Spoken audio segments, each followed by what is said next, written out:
umutore ijana ku ijana. Yego, umuntu ushaka ninde? Mubwire yuko aka kanya nahari,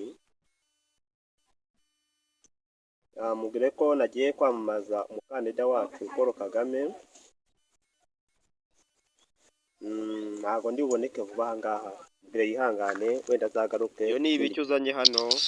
Kagame Paul yambere winjiye mu ijuru aka kanya, asabwa kwitwara neza. I don't want peace. I want problems always.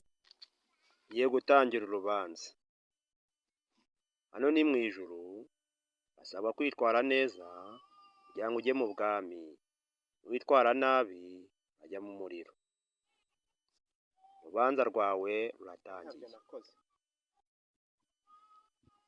Amazina yawe witwa nde?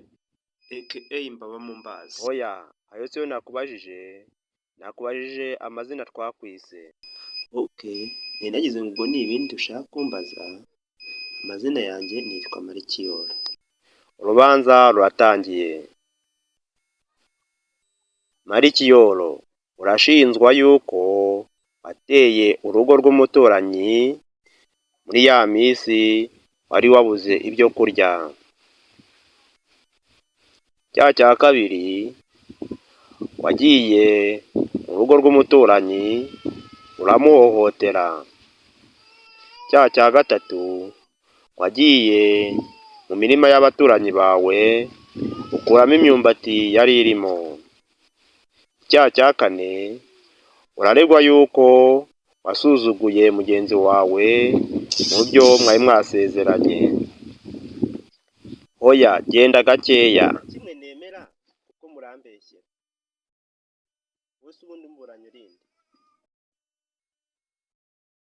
Ibyo byose nzabivugira imbere y'Imana. Wowe ntabwo uri Imana. None asiyo.